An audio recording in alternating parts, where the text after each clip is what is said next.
while wide-eyed college applicants are agog over things like student unions, athletic stadiums, dormitories, and dining halls, the life of a graduate student is different. While you will want some of the same features as college students, your campus visit will be focused on other aspects of the school's physical amenities and the surrounding community, which will affect your success and enjoyment of graduate school. If you plan to make an official visit, the school's website will likely provide you with details on how to get a guided tour, meet with faculty and other officials, and spend time in classrooms.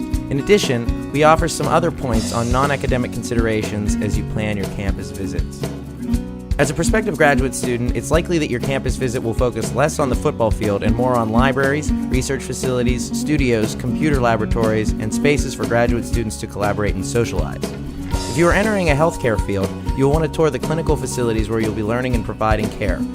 We're only offering a broad brushstroke of possibility here, as each field of graduate study entails different experiences far beyond the classroom.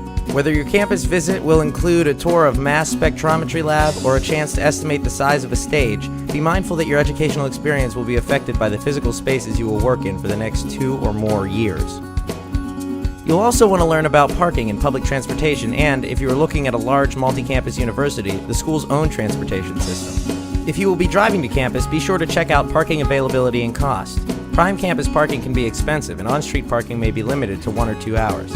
Campus and municipal parking personnel are notoriously strict about enforcing the rules and levying hefty fines for those who try to stretch out their time on the meter.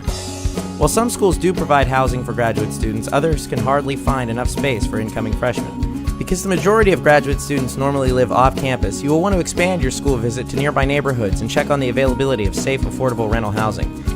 Your campus visit might also include a stop by the off-campus housing office to learn about opportunities not advertised elsewhere.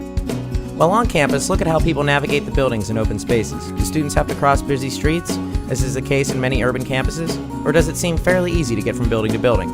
While your graduate education is more about cerebral things than pedestrian walkways, a hard-to-navigate campus can put a dent on your experience. If you plan to attend graduate school in a region other than where you now live, think hard about the climate. If you live in Georgia, it may be hard to imagine just how tough it can be to survive a windy winter in Chicago or elsewhere in the upper Midwest and North. But if snow and ice are going to be a big part of your life from November to March, you will need to think about how you will fare under those conditions. While on campus, ask students how the campus typically responds to inclement weather. While snowfall rarely causes school closing in northern climates, potential commuter students will want to have their own inclement weather plans in place when driving and parking become a challenge. To discuss your graduate school candidacy in greater detail, please don't hesitate to call us at 703-242-5885.